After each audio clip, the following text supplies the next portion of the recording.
He bought a $5 at Shack, but the German Shepherd inside was guarding more than just a home.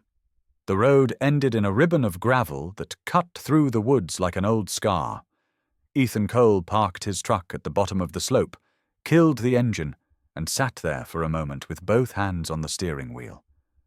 The world outside was quiet. Too quiet. The kind of silence that felt earned, like something had already happened here, and nature didn't want to talk about it. He stepped out, the chill biting through his flannel. The shack stood 50 yards ahead, crouched beneath a line of pines. It looked abandoned from the distance, sagging roof, shattered windows, a porch that leaned like an old man's spine. But as Ethan climbed closer, he saw movement. A German shepherd stood in the doorway. She was tall, her coat a patchwork of sable and ash, ribs faintly showing through. Her eyes were fixed on him, sharp, unwavering. She didn't bark, didn't growl, just watched. Ethan froze. He'd seen that kind of stillness before, in the desert, when a sniper's shadow slipped across the dunes. This wasn't fear. It was warning. He took a slow step forward. "Easy, girl," he murmured, his voice carrying more exhaustion than confidence. "I'm not here to hurt you." The shepherd didn't move. Her paws were planted on the dusty threshold like she'd drawn a line he wasn't allowed to cross. A low sound rumbled in her chest. Not a growl exactly, but a reminder of who was in charge. Ethan crouched, eyes level with hers. The silence between them was heavy, full of calculation. In another life, he would have recognized her posture, alert spine, ears forward, tail still. She was guarding something. He slid the auction paper from his jacket. $5, he whispered, looking at the shack.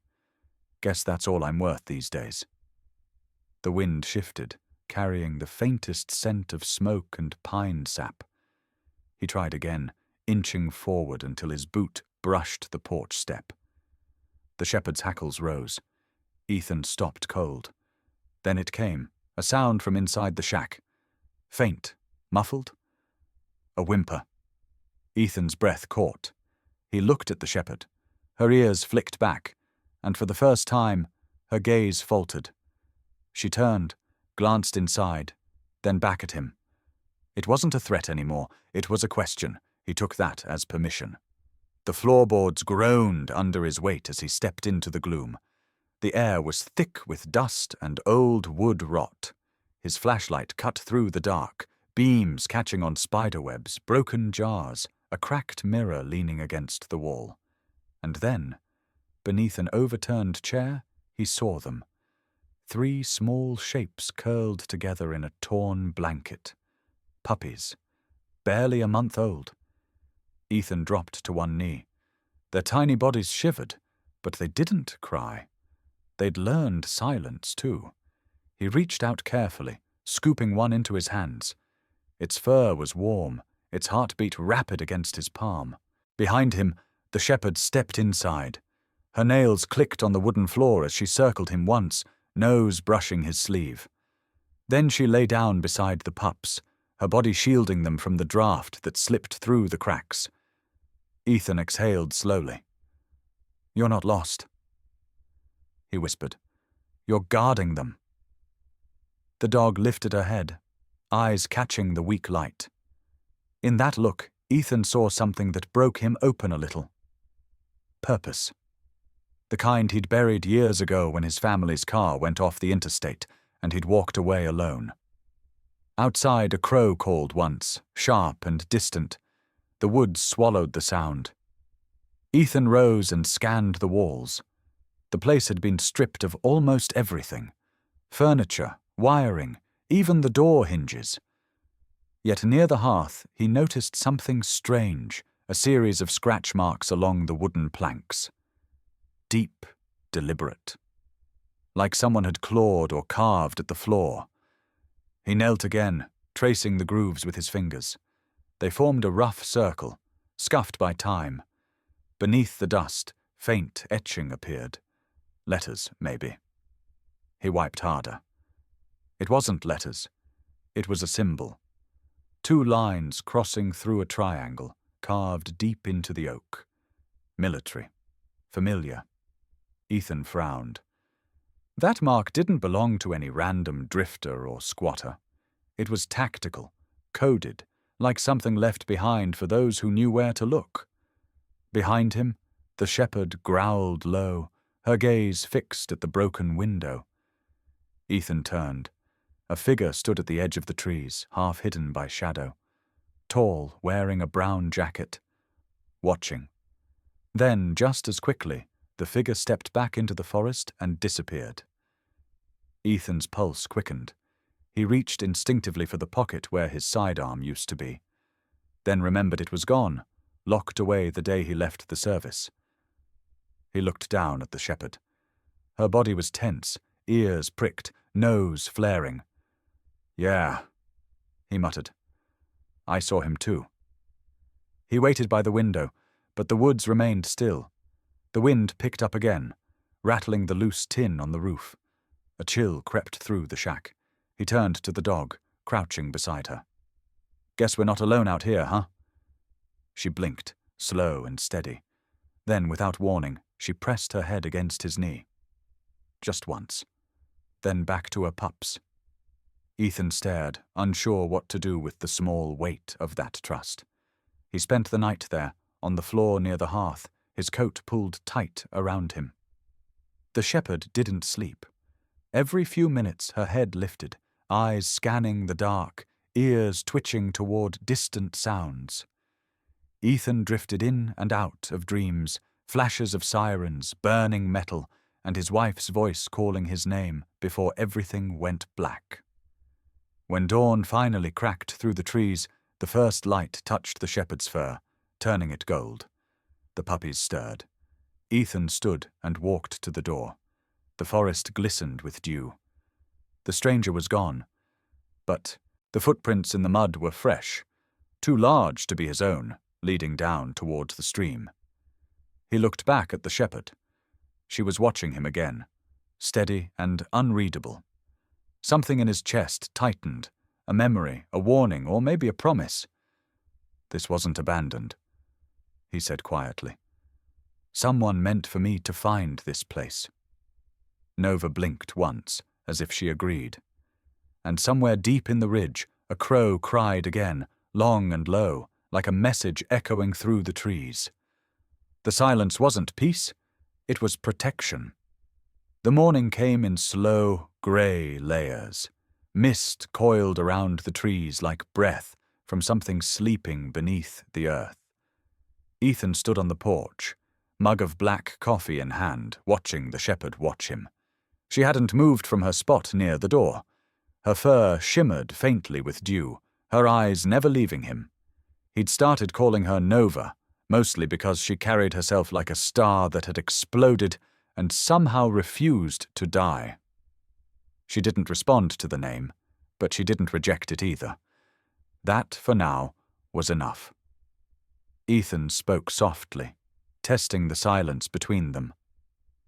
"You planning on sharing that porch, or am I still the stranger here?" No response. Just that steady gaze, ears tilted forward, tail low but unmoving. He took a careful step down the stairs, stretching the stiffness from his shoulders. He had spent the night on the floor, half awake, every creak of the wood and snap of a branch outside setting his nerves on edge. The military had trained him to sleep through chaos, but not through silence. Silence left too much room for memory. When he opened a can of beans over the small fire pit, Nova lifted her head, sniffed the air, then looked away again. She wasn't hungry, at least not for what he had. He placed a small portion on a tin plate and left it near the door. Hours later, when he checked, it was gone. Progress.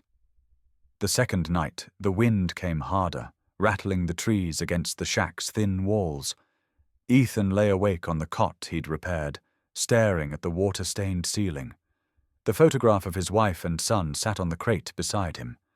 The boy's smile, 6 years old, hair messy, missing a front tooth. cut through the dark like a blade. He turned the photo face down, but the image stayed with him. That final day on the road. The rain. The headlights that shouldn't have been there. The one mistake he couldn't undo. Outside, Nova paced. Her claws scraped the porch in slow, even strokes, pausing now and then as if listening to something only she could hear. Every time he drifted toward sleep, her movement brought him back. The rhythm was oddly comforting. Someone, or something, was keeping watch. At 2 a.m., Nova froze. The air shifted. Ethan sat up instantly, instincts flaring like sparks. He heard it too, the faint crunch of leaves, deliberate, distant but closing in. Not wind, not an animal, human. He grabbed his flashlight and moved quietly to the window, cutting the beam low. Through the thin curtains, he saw shadows slipping between the trees. 2, maybe 3 figures. No lights, no talking. They were moving in a staggered pattern, scanning the ground. Nova's body went rigid. Her head lowered, eyes locked on the tree line. Ethan whispered, "Stay." She didn't. She padded forward, silent as breath, and positioned herself between him and the door. He could see her muscles quivering beneath her coat, her ears twitching at each faint sound. One of the figures stepped closer to the clearing. The beam of a small flashlight flicked on for half a second, then off again. Enough for Ethan to glimpse a face. A man in his 30s, dark jacket, the same one he'd seen watching from the woods the night before. The stranger bent down, touching the earth. His hand disappeared into the grass as if checking something. Then he looked toward the shack. Nova growled, deep and low. The sound rolled through the air like thunder. Ethan crouched beside her. "Quiet," he hissed, but it was already too late. The men had stopped moving. One whispered something he couldn't hear. The other pointed, straight toward the shack. For a heartbeat, the world held still. Then a branch snapped. The men turned and disappeared into the darkness. Ethan waited, holding his breath, until the forest settled again. Only the wind remained. He exhaled, tension leaving him in waves. Nova stayed at the door, nose pressed against the crack, scanning the air. She didn't relax until the first birds began to sing. By dawn, Ethan stepped outside. The mud was torn up with fresh footprints. Not random wandering, they'd been circling, searching. And right near the porch, half buried in the dirt, was something small and metallic. He knelt, brushing off the soil. It was a bullet casing. New. He turned it over, reading the imprint on the rim. Military grade, the kind not sold at local stores. Someone had fired a shot here recently, or was preparing to. Nova padded over, sniffed the casing, then lifted her gaze to the woods. Her ears flattened, tail stiff. Ethan pocketed the shell. "Looks like we both picked the wrong hill to live on." The next few days blurred into a routine. He fixed the broken windows, patched the roof, cleared the vines that strangled the back fence. Nova followed him at a distance, never closer than 10 feet. She watched every move, assessing. At night, she stood guard by the door. Sometimes she faced the woods, other times the road. Her eyes glowed faintly in the dark, like amber lanterns. Ethan started sleeping with the window open so he could hear her pacing. It made him feel safer. On the 4th night, a storm rolled through. Thunder shook the ridge, and lightning split the sky above the tree line. The shack creaked like an old ship in rough water. The puppies whimpered. Ethan reached for his flashlight, but the power was out. Then came another sound, this time from beneath the floor. Faint, hollow tapping. He froze. The sound came again. Not random. Not the wind. Deliberate. Nova lifted her head, ears pricked. She walked to the hearth, nose pressed to the boards. Her tail flicked once, twice. Then she looked at Ethan. He crouched beside her, hand brushing the floor. The tapping stopped. For a moment, the two of them stayed that way, man and dog, both holding their breath in the storm's roar. Then Nova stepped back and let out a short, sharp bark, her first real bark since he'd arrived. The sound was sharp enough to make his heart kick. "What is it?" he whispered. She didn't move, just stared at the floor, hackles raised. Ethan's flashlight caught the edge of something beneath the boards, a thin metal latch he hadn't noticed before, hidden under a loose plank. He ran his fingers along it. It was old, rusted, but still intact. He sat back, pulse racing. Whoever had lived here before him hadn't just left things behind. They'd hidden them. Outside, thunder cracked again. Nova stood at the door, body tense, eyes on the darkness. Ethan closed the latch and whispered to himself, "Not tonight." Nova didn't sleep again until dawn, and when she finally lay down beside the puppies, she positioned herself between them and the door, nose pointed towards the forest. Even in rest, she was listening, watching. The storm passed, but the silence that followed wasn't calm. It was waiting. By mid-morning, the storm had passed.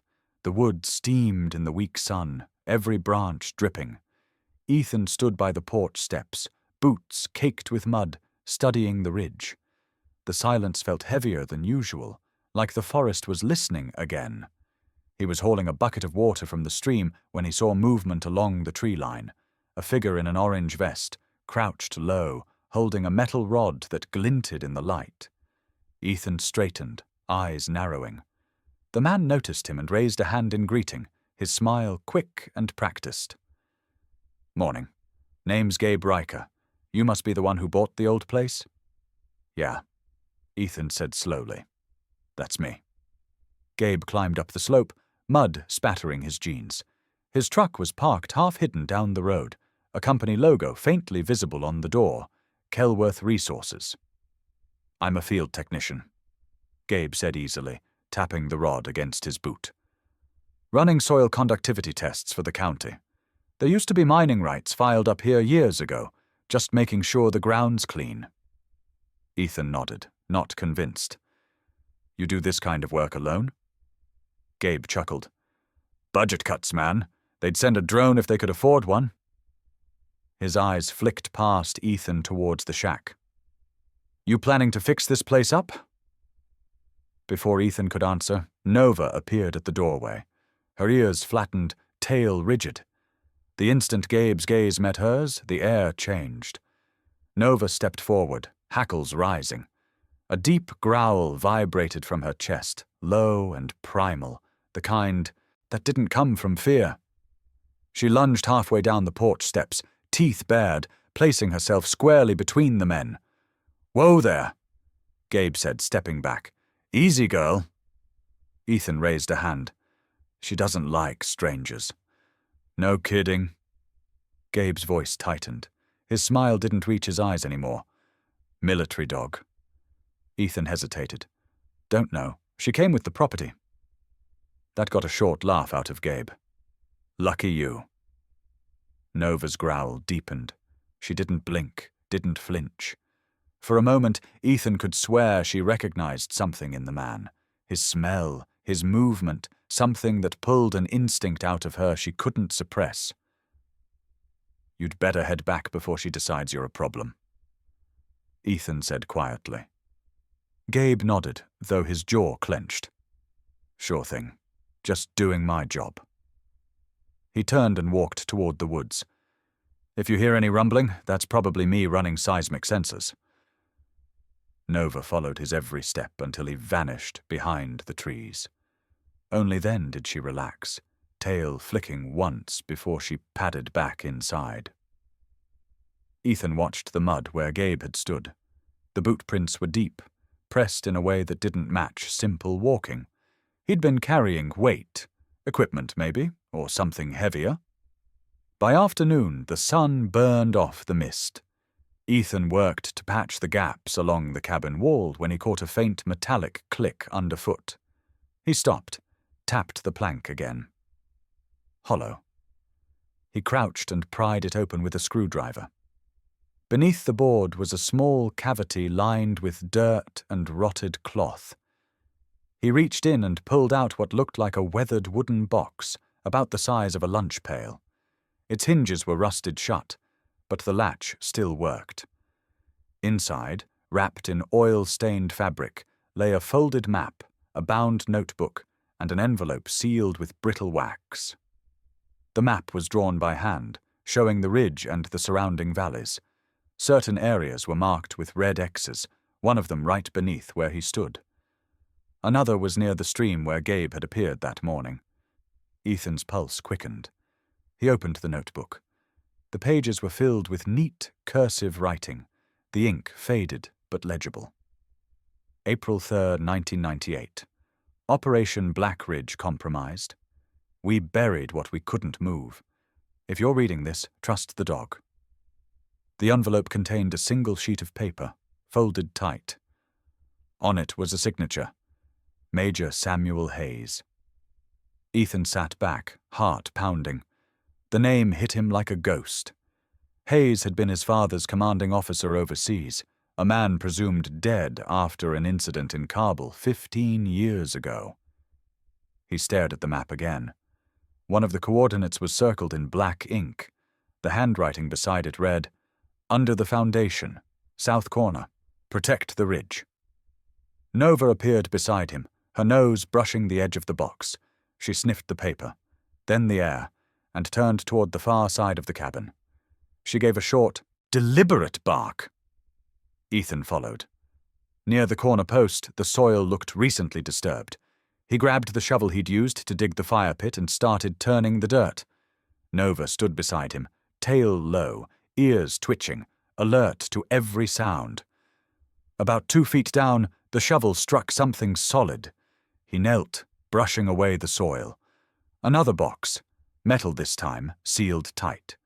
The padlock was rusted but small enough to snap with a hammer. Inside was a flash drive, an old military ID tag, and a single spent bullet casing. Etched into the metal were 2 words, "Keep faith." Ethan stared at it, his breath slow and uneven. He didn't believe in fate, not anymore. But this felt deliberate. Hayes had known someone would find it, and for some reason the clue was left in the hands of a dog. He pocketed the drive and tag, set the box aside, then looked at Nova. She stood facing the tree line again, muscles taut. He whispered, "You knew." Nova's ears flicked back as she turned toward him. In her eyes he saw something more than instinct, an understanding, a silent urgency. Then, from deep within the woods came a distant crack. Not thunder, not a branch, a gunshot. Ethan dropped low, instinct firing before thought. Nova growled, pacing near the edge of the porch, tail stiff. Another shot echoed, closer this time, followed by a sharp scream that was cut short. He waited, every nerve alive, but the forest went still again. When the echoes faded, Ethan moved back to the hole, brushing dirt over the open spot, concealing it. Nova stayed on alert, watching the woods until darkness swallowed the ridge. He locked the cabin door that night for the first time.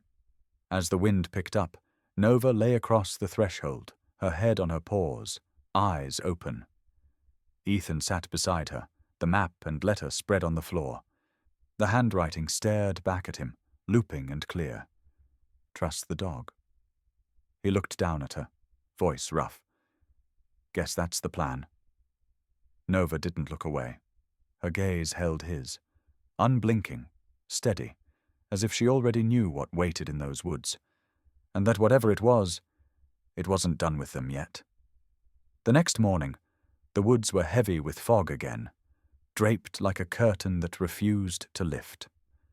Ethan sat at the table he'd built from 2 planks and a sawhorse, the map spread in front of him, the letter from Major Samuel Hayes beside it. The paper was fragile, edges browned by time, but the words still struck clean. There's something buried beneath this ridge. Not gold, a secret. He read it again, slower this time. His father had mentioned Hayes once, years ago, a man who didn't follow orders blindly, who believed in truth even when it cost him. Hayes had gone missing after exposing a series of illegal weapon dumps in Afghanistan.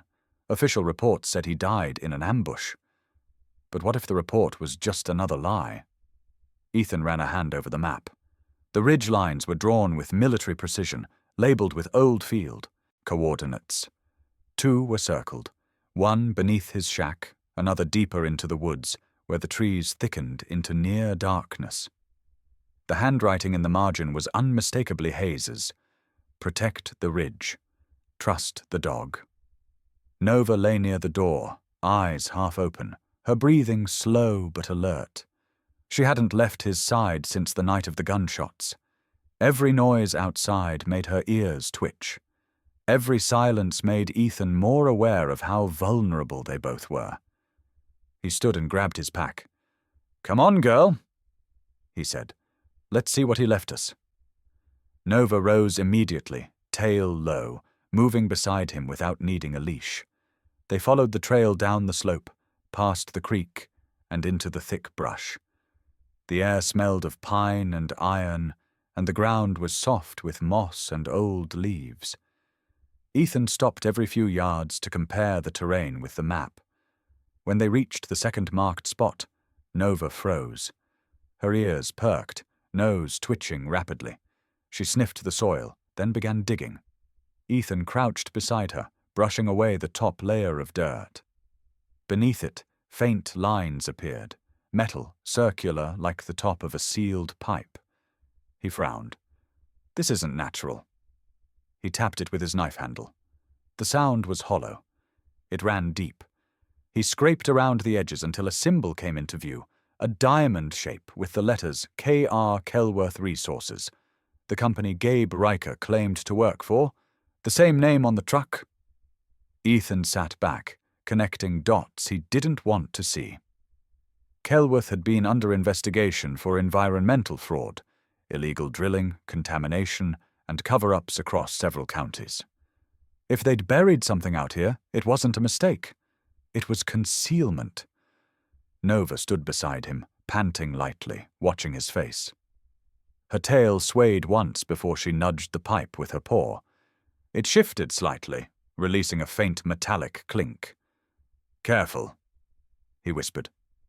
He found a metal plate attached to the side. The engraving was worn but still readable. "Survey access point 1Nem Tatun B. Authorized personnel only." Ethan's breath caught. "It's an underground test shaft." He thought of Hayes's note. Not gold, but a secret. Nova moved toward the tree line again, sniffing the ground. Her nose pressed to the earth, then to a pile of leaves that seemed recently disturbed. She barked once, sharp and clear. Ethan knelt beside her. The soil was looser here. He dug with his hands until his fingers struck something hard. Plastic casing. Rectangular, the size of a small equipment box. When he pried it open, a faded insignia greeted him. U.S. Army Logistics Division. Inside was a bundle of waterproof documents, an old hard drive, and a laminated ID card. He turned the card over. The photo was black and white, but the name was clear. Major Samuel Hayes. For a moment, the world stopped moving. Ethan felt a shiver crawl up his neck. The man his father had served under, the one who vanished 2 decades ago, had been here. Not just here. He'd hidden his identity, buried his evidence beneath a mountain that was now corporate land. "Jesus, Hayes," Ethan muttered. "What the hell did you find?" He pocketed the ID, then scanned the papers. Some were reports stamped confidential, dated just before Hayes's disappearance. Others listed soil toxicity levels, explosive residue, and the same word repeated, Kelworth. Nova barked again, this time toward the west. Ethan looked up and caught the faint shimmer of a reflection deep in the woods. Binoculars. Someone was watching them. He grabbed the box and shoved it into his pack. "Come on." They moved fast through the trees, cutting uphill towards the shack. The forest was too quiet. No birds, no wind, just the crunch of his boots and Nova's quick breathing. Halfway up the slope, a shout echoed behind them. "Cole, you out there?" Gabe Riker's voice. Ethan didn't answer. Nova turned, growling, body low. Through the trees, Gabe emerged again. No vest this time, just a dark jacket, and something heavy strapped at his side. "Morning again," Gabe called, his tone too casual. "You lost?" Ethan kept walking. "You shouldn't be here. Neither should you," Gabe said, stepping closer. "This land's restricted now. Company property." Ethan stopped, his voice steady. "Funny. You said it belonged to the county." Gabe smiled thinly. "Things change fast out here." Nova took a step forward, a growl rising deep in her throat. Gabe's hand hovered near his belt, but he didn't draw. The standoff stretched long enough for the fog to creep between them again, swallowing edges, softening shapes. Finally, Gabe lifted his hands. "All right, have it your way. Just be careful where you dig. Some things are buried for a reason." He turned and vanished into the fog, footsteps fading until only the forest remained. Ethan waited until he was sure Gabe was gone before exhaling. He looked at Nova. "He's not surveying anything." She huffed, like she agreed. Back at the shack, Ethan spread the documents across the table. One page caught his eye, typed coordinates labeled Black Ridge Project. The notes described unauthorized drilling that caused an underground collapse, resulting in multiple casualties. The signatures at the bottom included Major Samuel Hayes and, shockingly, Lieutenant Michael Cole. His father's name. Ethan stared at it, the breath leaving his body. He didn't remember his father ever mentioning Black Ridge. He'd died in what was called a training explosion. But this file suggested it wasn't an accident. It was a cover-up. Nova rested her head on his knee, eyes soft but alert. He reached down, his hand brushing her ear. "You're leading me somewhere, aren't you?" Her tail thumped once, quiet against the floor. Outside, the fog began to thin, revealing the ridge in pale light. Ethan stepped onto the porch and looked out across the valley. Beneath the peace, he could almost feel it, a hum, faint but insistent, like the earth itself was holding its breath. He whispered the name again. Hayes. The wind shifted, carrying a scent of oil and metal. Nova raised her head, ears snapping towards the distance. Something was stirring beneath the mountain, and now he knew its name. The ridge woke to the sound of engines.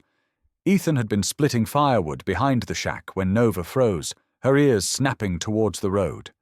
A low growl rippled through her chest, different from any sound he'd heard from her before, tight, urgent, edged with warning. Then, without hesitation, she barked. It was the first bark he'd heard since he met her. Sharp, commanding, almost human. Ethan dropped the axe and followed her gaze down the slope. Through the trees, black shapes moved, vehicles, not hunters or hikers. 3 SUVs crawling slowly up the dirt trail, their tires grinding the loose gravel. The engines were too smooth, too heavy. Corporate.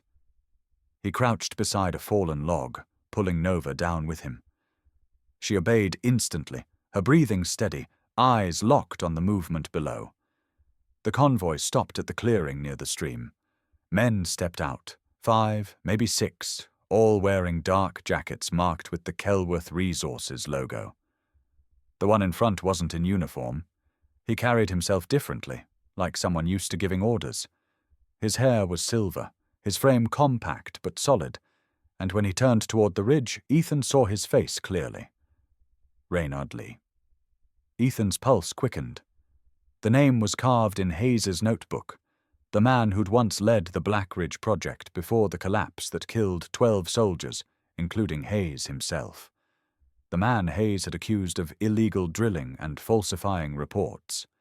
Lee hadn't died. He'd just changed companies. Nova pressed closer to Ethan's leg, her fur bristling. Below, Lee spoke to the others, his voice low but carrying. "We move fast. No noise, no chatter. I want that sample cord drilled and burned before the state inspectors come sniffing around again. You know the drill." 2 men unloaded long cylindrical tools from the SUV, core drills. Another set down a crate labeled Fuel Reserve. Ethan's stomach tightened. He'd seen this kind of setup before. It wasn't just testing. They were preparing for extraction. Kelworth was back to finish what they started. He pulled the notebook from his pocket, flipping to the red-marked page. Hayes's handwriting cut across the margin like a warning. "If they return, protect the ridge, even if it burns." Ethan closed his eyes for a moment, the words heavy as the earth beneath him. He finally understood why Hayes had written them, not as an order, but a plea. This land was more than soil. It was evidence, buried truth, waiting to be destroyed. Down below, Lee bent near the pipe Nova had uncovered days earlier. He brushed the dirt away, exposing the Kelworth insignia, and smiled faintly. "Still here after all these years," he said. "Let's open her up." The drill whined to life. Metal bit into earth. Nova growled louder now, unable to stay still. Ethan placed a hand on her neck, whispering, "Not yet." She quivered beneath his palm, every muscle coiled. He needed proof, not a firefight.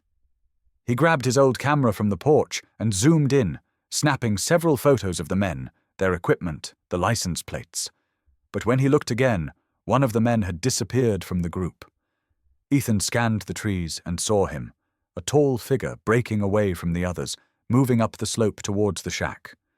Nova saw him too, her ears flattened, body low to the ground. "Stay," Ethan whispered again. But she didn't. She slipped from his side, silent as smoke, weaving between trees. He tried to follow, keeping low. The man climbed fast, his boots leaving deep prints in the mud.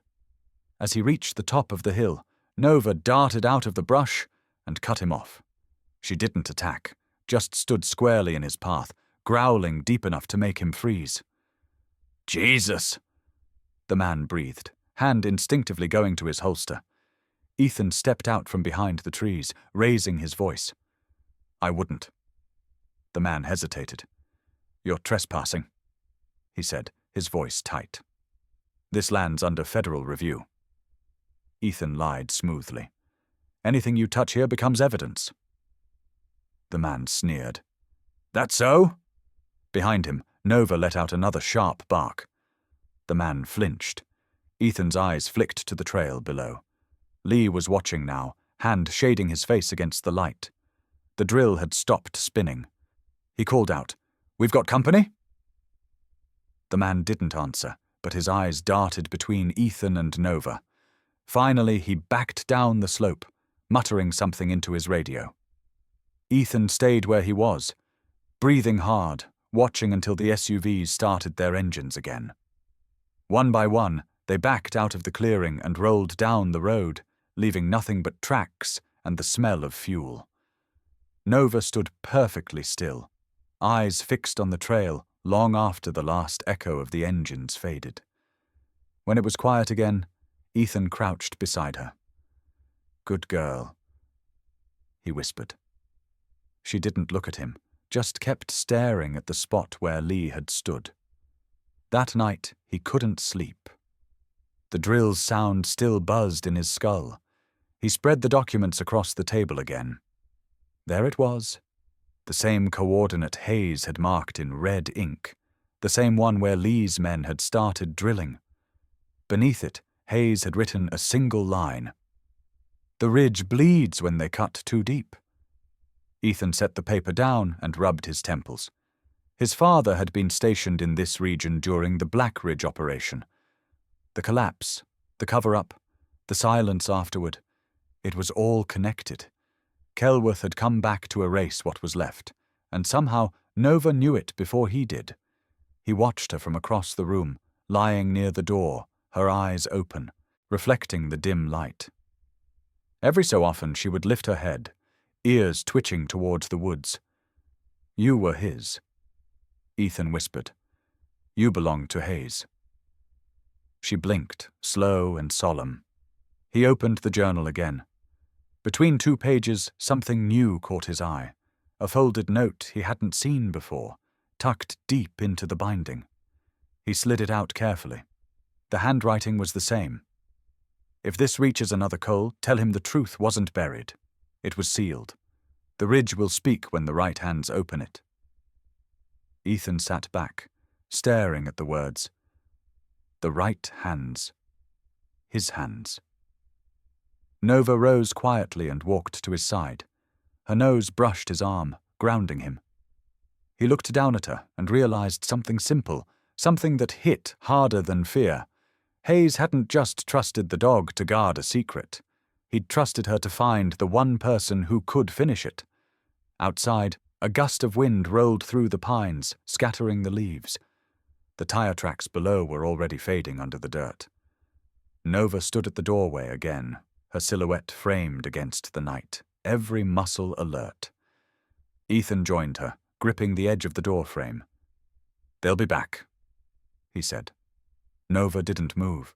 Her gaze stayed fixed on the dark ridge where the engines had disappeared. The moon caught the faint scar on her muzzle, glinting like a badge. She didn't bark this time. She didn't have to. The silence between them said everything. The enemy wasn't gone. The tracks would return. And when they did, they'd be ready. The night fell without stars. The air was too still, too clean, like the world was waiting for something terrible to start. Ethan sat at the table, studying the coordinates again under the dim light of an oil lamp. Nova lay by the door, her head on her paws, but her eyes stayed open, restless. She lifted her head first. A low, uneasy growl rolled from her chest. Ethan froze, listening. Nothing at first, then the faint crunch of tires on gravel far down the trail. He stood, peering through the window. Faint lights glimmered between the trees, moving slow, deliberate. "Not again," he muttered. Nova was already on her feet, tail stiff, ears pinned forward. The first explosion came a minute later, a deep, muffled thud from the clearing below. The windows rattled. Smoke began curling above the pines. Ethan grabbed his pack, shoved Hayes's files and the flash drive inside, then turned toward the pups huddled near the hearth. "Come on, kids, we're leaving." He scooped the 3 trembling bodies into his jacket just as another blast rolled through the ridge, closer this time. The cabin's walls shuddered. Nova barked sharply, bolting toward the door. Outside, flames leapt between the trees. The orange glow rose like a storm breaking through the night. Men's voices echoed in the distance, shouting, cursing, orders carried by the wind. The sound of accelerant splashing on wood was unmistakable. Kelworth wasn't coming. To scare him this time. They were here to erase him. Ethan ran to the back wall where the floorboard hid the hatch. He kicked it open, revealing the narrow tunnel he'd found days ago, a relic from old mining days, reinforced with wood beams and rusted wire. He'd cleared part of it earlier, unsure where it led. "Nova!" he called. "Down!" She didn't hesitate. She leapt into the darkness first, paws hitting the dirt with a dull thud. Ethan climbed down behind her, clutching the pups against his chest. He pulled the hatch shut above him just as the first lick of flame swept across the ceiling. Smoke chased them into the tunnel. The air was thick, gritty. Nova's breathing echoed ahead of him, rhythmic but strained. The ground was uneven, every few yards slick with mud. Ethan coughed, pulling his shirt over his face. "Keep going, girl. Find the way." Nova pushed forward, her silhouette barely visible in the flicker of the lighter he used for light. The tunnel bent sharply downward, the air growing colder, but the sound of collapsing timber roared above. Halfway through, a burning ember dropped through a crack in the ceiling, landing on her back. Nova yelped, a short, raw sound, but didn't stop. She spun, pressing her body against Ethan to push him forward. He saw the singe on her fur, smelled burnt hair, felt the heat radiate off her side.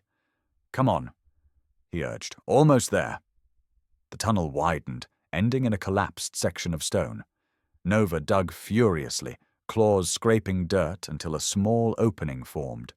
Fresh air rushed through, carrying pine and smoke. She forced herself through first, wriggling into the cold night, then turned and barked for him to follow. Ethan shoved the pups through the gap and crawled after them, dragging himself into the open.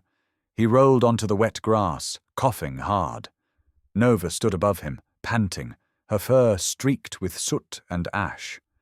Behind them, the ridge burned like a sunrise turned upside down. The cabin was gone. The flames climbed higher, devouring the roof, consuming the memories he didn't realize he'd built there. The heat washed over them in waves, crackling like the forest itself was angry. Ethan staggered to his knees, staring at the destruction. His hands shook. They torched everything. Nova stood beside him, her gaze fixed not on the fire, but on the valley below. Her nose twitched, picking up faint sounds, voices retreating, engines revving in the dark. She barked once, as if marking their direction. Ethan followed her stare and saw movement down the slope. The SUVs were leaving, their tail lights fading into the trees. For them, it was over. A clean sweep. He opened his pack, pulling out the old military radio he'd found in Hayes's supplies. The casing was cracked, but the battery still held charge. He twisted the dial until static filled the night. "This is Ethan Cole," he said between coughs. "Coordinates 40.932, -82.341. Ridge fire. Possible arson. Requesting immediate federal response. Repeat, immediate response." Static hissed back, then a voice cut through, faint but real. "Copy that, Cole. Hold position. Help inbound." He lowered the radio, exhaling for the first time in what felt like hours. The pups whimpered, huddling near his boots. Nova limped closer, one paw slightly favoring the other.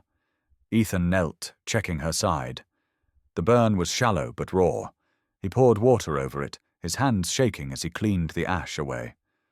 "You did good, girl. You did everything right." Nova leaned her head against his shoulder, breathing hard but steady. Her body trembled from exhaustion, yet her eyes stayed locked on the flames. There was no fear there, no panic, only that same quiet resolve he'd seen the day they met. The fire raged until dawn, painting the ridge in streaks of red and gold. By the time the first sirens echoed in the distance, the shack had collapsed into glowing embers.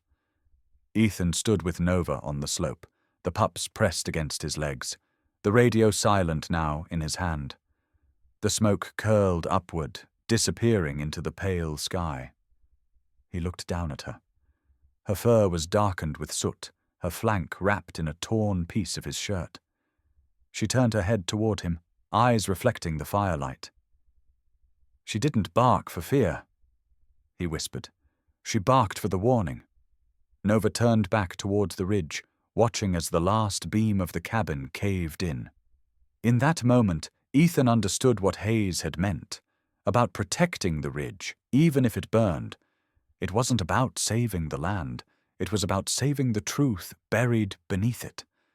And Nova, scorched and silent beside him, wasn't just guarding him anymore. She was guarding that truth, until someone was brave enough to dig it up again. The morning after the fire, the ridge was nothing but smoke and silence. The air was heavy with the scent of burnt pine and wet earth. Ash fell like grey snow, covering everything except the narrow trail that led down to the old mine entrance. Ethan sat beside Nova, his arm wrapped around her shoulders. The pups slept inside his jacket, their small bodies rising and falling with each shallow breath. Nova's flank was bandaged, the burn already beginning to scar. She didn't flinch. She just watched the smoke drift upward, ears twitching at the distant whir of helicopter blades. Help had arrived. The first figures to appear through the haze wore dark tactical gear marked with the FBI crest. Behind them was a convoy of Forest Service vehicles, lights flashing silently against the fog. One woman led the group, her stride confident and sharp. She stopped a few feet from Ethan and lowered her hood. "Ethan Cole?" she asked. Her voice was calm but carried authority. "That's me," he answered, standing slowly.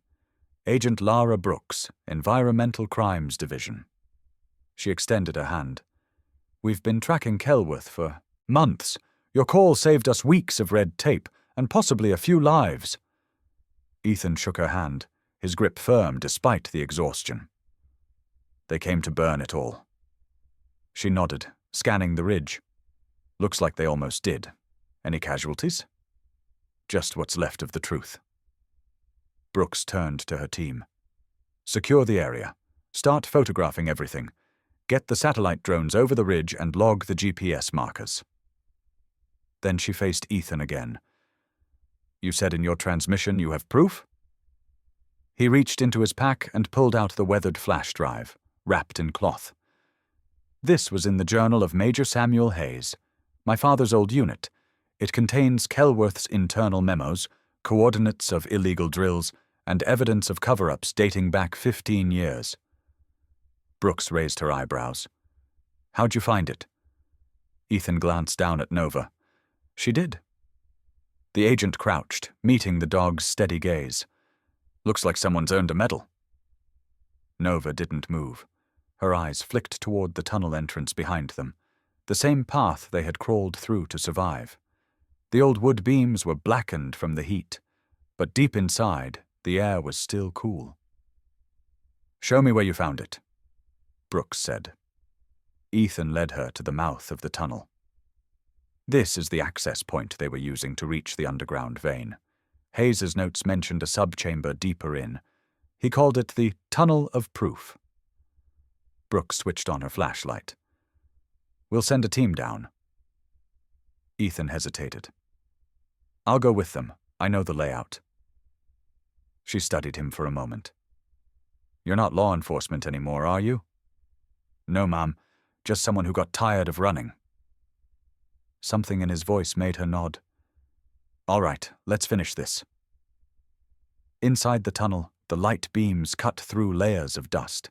The deeper they went, the colder it got. The walls changed, from raw stone to old industrial supports, rusted bolts still visible. Then they reached a large chamber, half buried under rockfall. Brooks's team began digging. After several minutes, the metal of a sealed crate appeared beneath the rubble.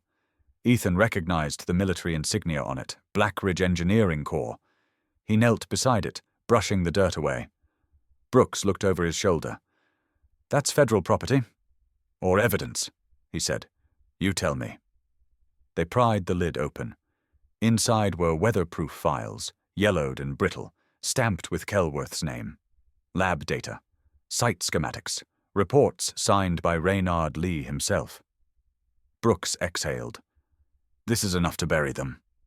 Ethan didn't answer. He just stared at the documents, his father's handwriting in the margins.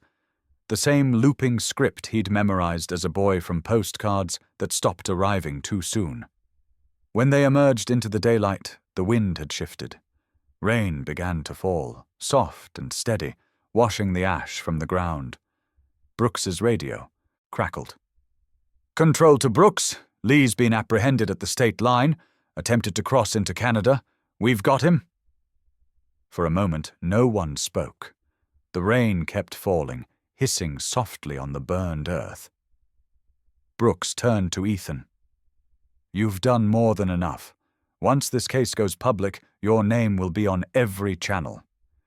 He shook his head. "No press, no interviews." "May I ask why?" He looked down at Nova, who stood beside him, her fur matted but her posture proud. "Because I didn't do the hard part," he said quietly. "She did. I just followed her lead." Brooks's expression softened. She reached out, gently scratching behind Nova's ear. "Then we'll make sure her story's told right." Medical staff arrived to treat Nova. They wrapped her burns and checked her lungs for smoke damage. She resisted at first, wary of strangers, until Ethan knelt beside her, whispering, "It's all right now. You can rest." For the first time, she lay down willingly. Brooks approached him one last time before leaving. "You know, Hayes wasn't wrong about trusting the dog. Sometimes they carry more honor than we do." Ethan smiled faintly. He knew her better than anyone. The agent nodded toward the horizon where the fire crews were still spraying water over the last embers. "You should come with us. There'll be hearings, testimonies. You could help make sure the truth doesn't vanish again." Ethan stared at the ridge, scorched, broken, but still standing. "I will, but not today." He watched the last of the agents leave, their vehicles winding down the muddy road. The rain grew heavier, turning the ashes into dark rivulets. Nova stirred beside him, eyes half closed, tail thumping weakly. He brushed her side gently. "We did it, girl." She opened her eyes, meeting his gaze. A faint glint of light reflected in them. Not fear, not exhaustion, but something older, steadier. Duty fulfilled. As they sat beneath the soft rain, Ethan felt the tension in his chest finally ease. The truth had survived the fire. Hayes's words had reached the world after all. And Nova, scarred but alive, wore her burns not as wounds, but as a badge. On that ridge of smoke and rain, man and dog rested quietly, not as survivors, but as guardians of something far greater. Proof that even when everything burns, truth still breathes beneath the ashes. A year passed, and the ridge had changed its face. Where blackened trunks once stood like ghosts, young pines now reached for the sky. Wildflowers grew from the scars of old fire lines, splashing color where ash once fell. Nature was reclaiming what men had tried to erase. The land was no longer private property. A weathered sign at the trail's entrance read, "Federal Protected Land, Ridgehaven Preserve, entry by permit only." Beneath it, in smaller letters, "Dedicated to Major Samuel Hayes and all who guarded the truth." Ethan stood beside the sign, a quiet pride swelling in his chest. The name felt heavier than a monument. It felt earned. He lived now in a rebuilt cabin near the edge of the old clearing, constructed by volunteers, mostly veterans who had read about the Ridge case in the papers. They'd shown up without being asked, tools in hand, some bringing their families. "One of our own kept the line," they'd said. The new cabin was simple but solid. Pine beams, a small stone stove, and wide windows that caught the morning light. Ethan had kept one thing from the old shack, the scorched metal plate from the door, the one with Hayes's initials carved faintly into it. It hung above the mantel now, polished clean. Nova lay on the front porch every morning, just as she always had. Her muzzle was grayer now, her gait slower, but her eyes, those sharp amber eyes, still carried the same watchfulness. She didn't bark much anymore. She didn't need to. At her side were 3 grown dogs, her pups, now strong and sleek, each with the same sable coat and calm discipline. Ethan called them Scout, Bryn, and Hollow, names that seemed to fit the land itself. They rarely left the ridge, preferring to patrol its borders, chasing off stray coyotes or wandering hikers. Ethan kept busy with reports. Each month he compiled a stack of handwritten pages, geological notes, wildlife records, and weather logs. He didn't work for any agency, but Brooks had arranged it so his data went straight to the Federal Environmental Bureau. Every report was signed the same way. The Ridge Guardian. He liked the anonymity of it. He wasn't a hero. He was just a caretaker for a place that had already survived worse than men like him. Sometimes, when the wind came down from the high ridge, he could almost hear the old sounds again, the echo of drills, the rumble of fire, the quiet voice of Hayes in his head reminding him, Protect the ridge, even if it burns. One evening, Brooks hiked up the trail herself. She arrived unannounced, boots muddy, jacket zipped to her neck. Nova lifted her head as the woman approached, wagged her tail once, then lay back down with a content sigh. "You've got more security than Fort Knox," Brooks said with a faint smile, looking at the 3 younger dogs watching her from the trees. Ethan poured her coffee. "They take their job seriously." She glanced around the rebuilt cabin, noting the maps pinned to the walls, the shelves lined with samples of rock and bark. "So this is what retirement looks like? This is what peace looks like." He corrected softly. Brooks nodded, her gaze drifting toward the ridge outside. "The agency finished its casework last month. Lee's in federal custody. The rest of Kelworth's board turned on him. The site's permanently sealed." "Good." He paused, looking out the window. "This place deserves silence." Brooks smiled faintly. "You know, you could have taken the credit. The department wanted to offer you an official commendation." "I didn't need it," Ethan said. "The dog got her medal already." Nova stirred, hearing her name in the tone of his voice. She lifted her head, blinking slowly. Brooks crouched beside her, scratching the fur behind her ear. "How's she holding up?" "Slower," Ethan said, "but still the first one up at dawn. She likes to watch the mist roll off the trees. Thinks it's a shift change." Brooks laughed quietly. "Maybe it is." They stepped outside together as the sun began to set. The sky was streaked in gold and violet, the ridge glowing faintly in the light. Nova stood on the porch, the younger dogs sitting just behind her like sentinels. The moment was so still that even the wind seemed to pause to listen. "You ever think about leaving?" Brooks asked. Ethan shook his head. "I did once, but some places don't let you go. They hold you until you understand why you came in the first place." "And have you?" He took a deep breath, the air clean and cool. "Yeah, I think I finally have." Brooks reached into her pocket and handed him an envelope. "From the Bureau. Official recognition. But it's not a medal." He opened it carefully. Inside was a simple certificate bearing the federal seal. Across the top, designation of civilian stewardship, Ridge Haven Preserve. Below it, his name wasn't listed. Only the signature, filed under the Ridge Guardian. Ethan smiled quietly. "That'll do." Brooks extended her hand one last time. "Take care of yourself, Guardian." He nodded. "You too, Agent." When she left, the twilight deepened. The sound of her boots faded down the trail, replaced by the whisper of the pines and the soft chuffing of the dogs settling in for the night. Ethan sat on the steps beside Nova. She rested her head on his knee, her breathing steady. The pups lay scattered nearby, their tails twitching as they dreamed. He looked up at the ridge, at the stars beginning to appear. "You did it, girl," he murmured.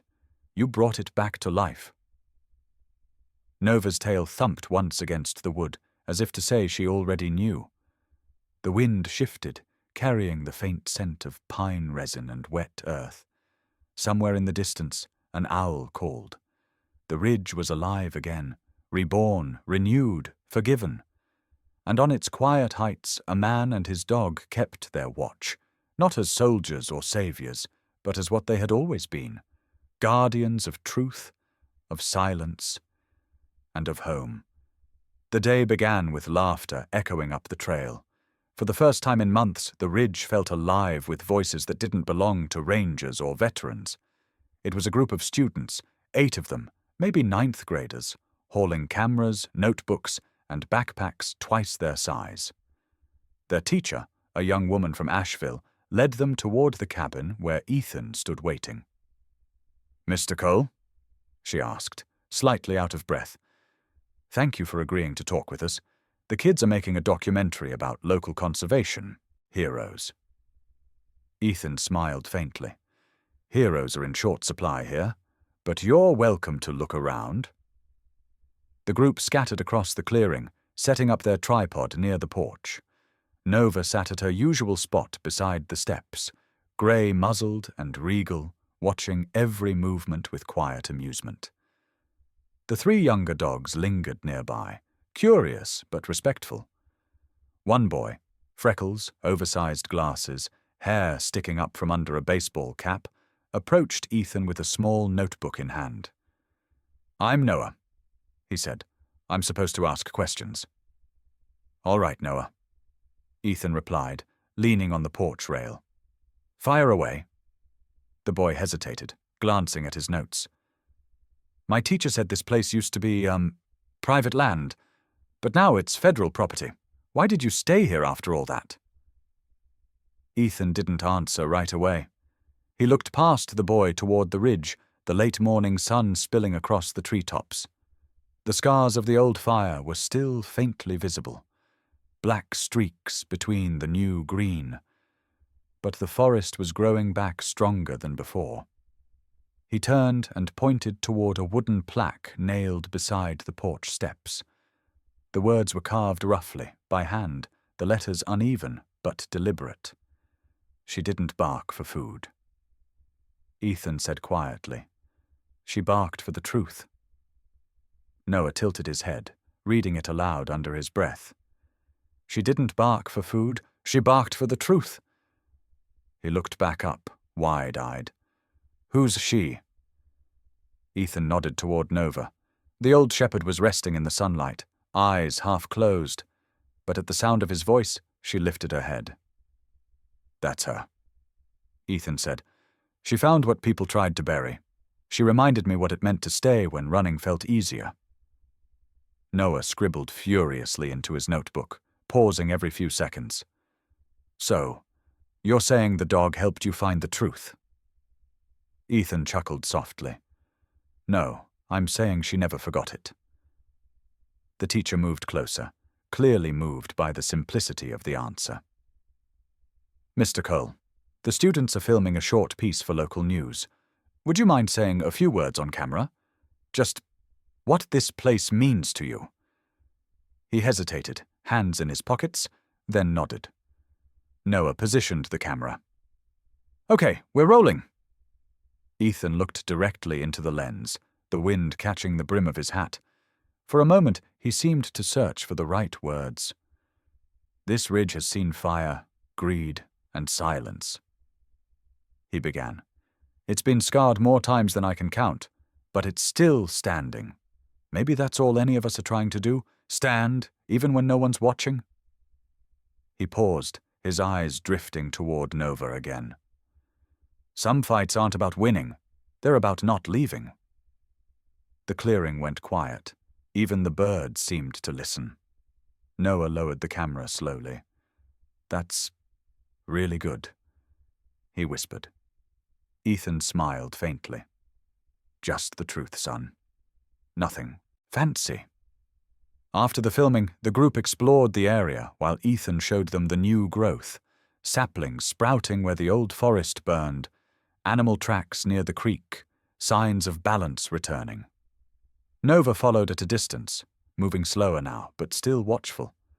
At one point, Noah stopped beside the edge of the ridge, staring down at the valley below. "Do you ever get lonely up here?" he asked. Ethan thought for a moment. "Sometimes. But loneliness isn't the same as emptiness. This place isn't empty anymore. What changed it?" He looked down at Nova, who was nosing through the wildflowers nearby. She did. When the students packed up to leave, Noah lingered.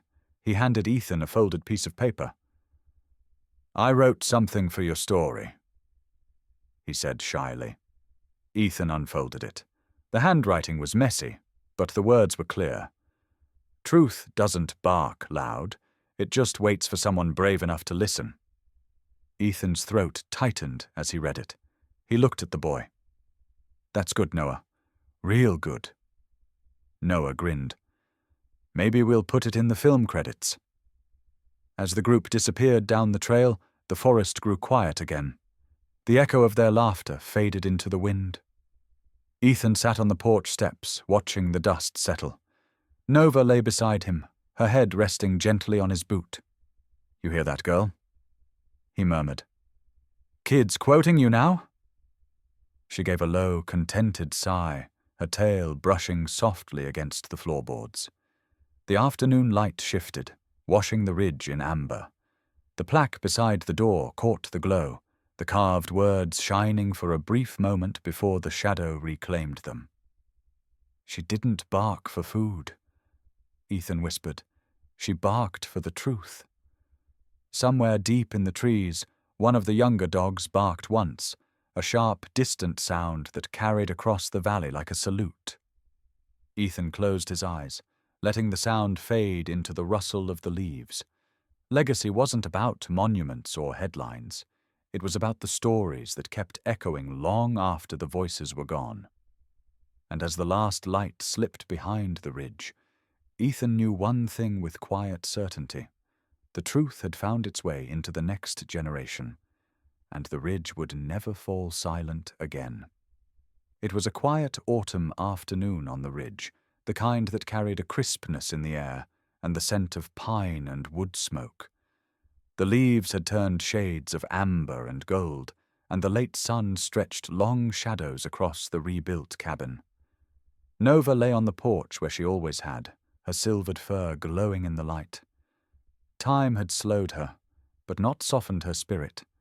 Her eyes, those steady amber eyes, still scanned the horizon as if the forest might one day need her again. Down the trail came a small group, families, hikers, a few tourists with cameras. Among them was a little girl, maybe 6 or 7, clutching her mother's hand as they approached the sign that marked Ridge Haven Preserve. The girl stopped at the steps, pointing at the old shepherd resting in the sun. "Is that the dog from the story?" she asked, her voice a soft mix of awe and curiosity. Ethan looked up from the chair beside Nova. His hair was grayer now, his beard thicker, but his eyes still held the calm steadiness of a man who had made peace with his ghosts. He smiled. "Yeah," he said quietly. "That's her." The girl tilted her head. "Did she really save people?" Ethan leaned forward, resting his hands on his knees. "She didn't guard the shack," he said softly. "She guarded what mattered." The little girl looked puzzled. What mattered? He pointed toward the ridge behind them, where sunlight broke through the trees like golden threads. "The truth! The kind of thing you can't buy, can't build, and can't burn away." The girl's mother smiled, tugging her gently along the path. But the child lingered for one more moment, waving at Nova. The old shepherd lifted her head, ears flicking forward, and gave a slow, quiet wag of her tail. As they disappeared down the trail, Ethan leaned back in his chair, watching the wind ripple through the pines. The world had moved on, but some things, some promises, still held. The radio on the porch crackled softly to life, breaking the silence. It was an old unit, patched together with tape and wire, tuned to a public broadcast channel. A familiar voice came through, steady, composed, and unmistakable. "This is Agent Lara Brooks from the Environmental Crimes Division," the voice said. "Today marks 1 year since the Ridge Haven case was officially closed and the land declared a federal sanctuary. It reminds us that some truths don't die. They just wait for someone brave enough to listen." Ethan smiled faintly, glancing toward Nova. "She's talking about you," he murmured. Nova blinked slowly, her head resting on her paws. She wasn't the same dog she had been a year ago, but there was still that quiet alertness in her, the kind of peace that comes only to those who've fulfilled their duty. From the valley below, the sound of laughter drifted upward, children running along the creek, their voices carried by the breeze. The younger shepherds, Nova's grown pups, trotted down to investigate, tails wagging, as if the ridge itself had passed on its guardianship to them. Ethan picked up his journal from the porch table. Its pages were worn, edges curled from mountain air. On the inside cover, he'd carved one phrase in his steady, blocky handwriting. She didn't bark for food. She barked for the forgotten. He set the book down beside the wooden plaque that hung on the wall. The same words etched permanently into it. The afternoon light deepened into a warm, golden hue. A single leaf drifted down from the oak tree, landing near Nova's paw. She lifted her head, watching it settle, then looked toward Ethan one last time before closing her eyes again. He watched her, chest rise and fall, slow but steady. She wasn't just resting. She was keeping watch, as she always had. And even as the day faded into twilight, it felt as though she was still guarding something beyond the ridge, something that lived in every gust of wind, every rustle of leaves, every whisper of the mountain she had once saved.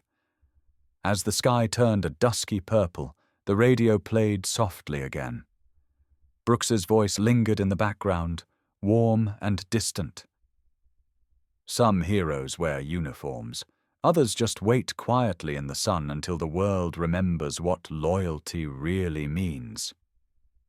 Ethan stood, walking to the edge of the porch. From there, he could see the valley lights flickering like tiny stars. He turned to look at Nova once more. "You can rest, girl," he said gently. "You've done enough." Nova's tail thumped faintly against the wood, just once, and then went still again. But in the hush that followed, there was no emptiness, only peace. The camera fades slowly on the porch. The wooden plaque fills the frame, its carving catching the last light of sunset. He didn't bark for food, he barked for the forgotten. A final line fades in beneath it. "What's your story with a loyal pet?" Then the screen turns black, and the faint sound of a German shepherd's bark echoes once, steady, proud, eternal, before fading into silence. If this story touched your heart, don't forget to like, share, and subscribe to the German Shepherd channel, where every story honors loyalty, courage, and the unbreakable bond between humans and their dogs.